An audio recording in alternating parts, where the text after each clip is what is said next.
Chess champion Viswanathan ஆனந்தின் மாமனாரிடம் Karnataka police என்று கூறி ஒரு கும்பல் டிஜிட்டல் கைது மோசடியில் ஈடுபட்டு பணம் பறிக்க முயன்ற சம்பவம் அரங்கேறியிருக்கிறது. வாட்ஸ்அப் காலில் வந்த மர்ம நபர் டிஜிட்டல் கைது கதை கூறி பணம் பறிக்க முயன்றது எப்படி?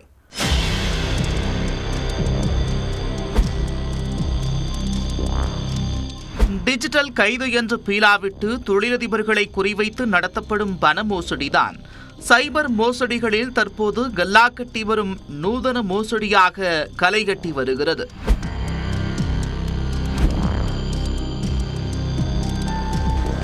நாடு முழுவதும் தொழிலதிபர், சினிமா பிரபலங்கள், அரசியல்வாதிகள் மட்டுமின்றி சைபர் கிரைம் போலீசாரிடமே பாரபட்சமின்றி கை வைக்கும் இந்த கும்பல் நாட்டின் ஏதோ ஒரு மூலையில் ஒளிந்து கொண்டு தங்கள் மிரட்டல் தொழிலை நடத்தி வருகின்றனர்.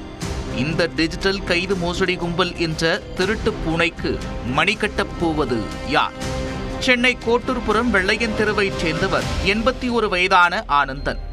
தொழிலதிபரான இவர் சர்வதேச செஸ் விளையாட்டு வீரர் விஸ்வநாதன் ஆனந்தின் மாமனார் ஆவார். இவரது செல்போனுக்கு வாட்ஸ்அப் அழைப்பு மூலம் மர்ம நபர் ஒருவர் தொடர்பு கொண்டுள்ளார். அதில் பேசிய நபர் தன்னை கர்நாடக மாநில போலீஸ் அதிகாரி என்று அறிமுகப்படுத்திக் கொண்டுள்ளார். அந்த நபர் உங்களின் ஆதார் எண்ணை பயன்படுத்தி கர்நாடக மாநிலம் பெங்களூருவில் ஒருவர் வாடகை கார் ஓட்டி வருகிறார். அந்த கார் விபத்தில் சிக்கியுள்ளது. உங்களிடம் அது குறித்து விசாரிக்க வேண்டும் என்றும் கூறியுள்ளார். விபத்து தொடர்பாக உங்கள் மீது வழக்கு பதிவு செய்யப்பட்டுள்ளது என்றும் கூறியிருக்கிறார்.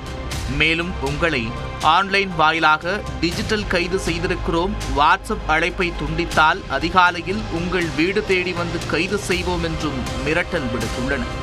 தொடர்ந்து சம்பந்தமில்லாமல் அவரது வங்கி விவரங்களை அந்த நபர் கேட்டுள்ளார். அதற்கு மறுத்தபோது மிரட்டல் விடுக்கும் விதமாக பேசியுள்ளார்.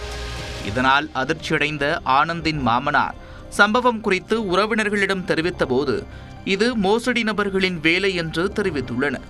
அதனைத் தொடர்ந்து சென்னை பெருநகர கிழக்கு மண்டல சைபர் கிரைம் காவல் நிலையத்தில் ஆனந்தின் மாமனார் புகார் அளித்துள்ளார்.